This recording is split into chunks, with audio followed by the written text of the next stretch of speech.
ሰላም ውድ ቤተሰቦቼ ዛሬ አንድ ስራ ላሳያችሁ ነው። እንግዲህ ይሄን እንደምትመለከቱት ኩርኩፋ ይባላል። ይሄ እንግዲህ የሚዘጋጀው ከቆጮ ነው። በተለያዩ ቅመሞች ይቀመማል። እንደ ዝንጅብል የተለያዩ ኮረሪማ ተጨምሮ ከተቀመመ በኋላ ድስታችን እሳት ላይ ጥደን የኮባ ቅጠል ግንዱን እናነጥፋለን። ምክንያቱም ውሃ ወደ ላይ ወጥቶ የምናስቀምጠውን ኩርኩፋ እንዳይጎዳብን። እንደምታዩት እንደዚህ እንጨብጣለን። አዘገጃጀቱን በደንብ በቃ እንጨምራለን። እያንዳንዱን ማለት ነው። ሳይዙ እኩል መሆን አለበት።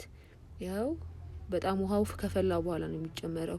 ውሃ እስኪፈላ ከሆነ እዛ ገብቶ ሜቢ ሊበላሽብን ስለሚችል ውሃው ከፈላ በኋላ ኩርኩፋ ወይንም በእኛ አካባቢ ቆንቶ ተብሎ ነው የሚጠራው። ቆንቶ ተብሎ ነው የሚጠራውና እየጠበቅን እንጨምራለን። እንግዲህ ቶሎ ነው የሚበስለው። እንዲህ አድርገን ከጨመርን ያስተካከልን የጨበጥነውን ያስተካከልን እንጨምራለን።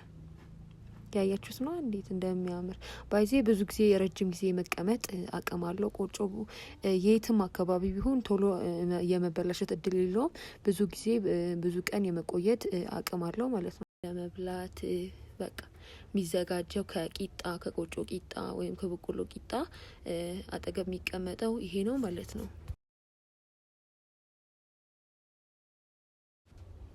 አሁን እንዲያረግን እንጨምራለን። ያው በደንብ ነው ባይዞ መታሸት ያለበት። እያንዳንዱ የተዘጋጀውን እያሸን ነው የምንጨብጠው። ስንጨብጥ ምንም አይነት ቅርጽ መቀመጥ የለበትም። ራሱን ጠብቆ ምንም አይነት የተመሰመረ ነገር መኖር የለበትም። ያው እንግዲህ ሙሉ አስተካክያለሁ ማለት ነው። ቡልቡል እንድቻርገን እንሰራለን።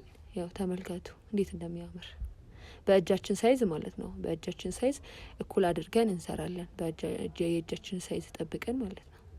እና ቅርጹ ካለ የመሰባበር የመሰነጣጠቅ ነገር ስለሚያጋጥም ቅርጽ እንዳይኖር አድርገን መስመር እንዳይኖር አድርገን እንሰራለን። እና በእጃችን ልክ ነው የምንጨብጠው። ይኸው መጀመሪያው በስሏል። የመጀመሪያው ከበሰለ በኋላ ነው የሚጨመረው። አለበለዚያ እንዳለ ተያይዞ ይበላሻል ወይም ቶሎ አይበስልም። ለዛ ታች ያለው ሲበስል ነው እሱ ላይ ነው የሚጨመረው። እንግዲህ እሳታችንን በደንብ ጨምረን ጨርሰን አነደድን። በስሎ ወጣልን። እንዴት እንደሚያምር ተመልከቱ። በላይ ኮባ ቅጠል ተሸፍኗል። ምክንያቱም ቶሎ እንዲበስል ያደርጋል። እና እሱን አንስተን እስቲ ምን እንደሚመስል ስራችን እንግዲህ ባይዚ ከምለው በላይ በጣም ነው የሚጣፍጠው። የተለያዩ ቅመሞች ስለተጨመሩበት ጨው፣ ዝንጅብል ተቀመሞ የተጨመሩበት ነገር ስላለ በጣም ነው የሚጣፍጠው። እስቲ እንመልከት። እዚህ ጋር አሁን ስናወጣ በእጃችን ውሃ አስነክተን እጃችን ጠርገን ማስተካከል አለብን። ውሃው የነካበት ቦታን ጠርገን ማስተካከል አለብን። ያላ ካስተካከልን በኋላ እስቲ ምን እንደሚመስል ደግሞ እናያለን። ተመልከቱት። እንግዲህ በእጅ ባይዜ አይሰበርም። በጣም ጠንካራ ነው።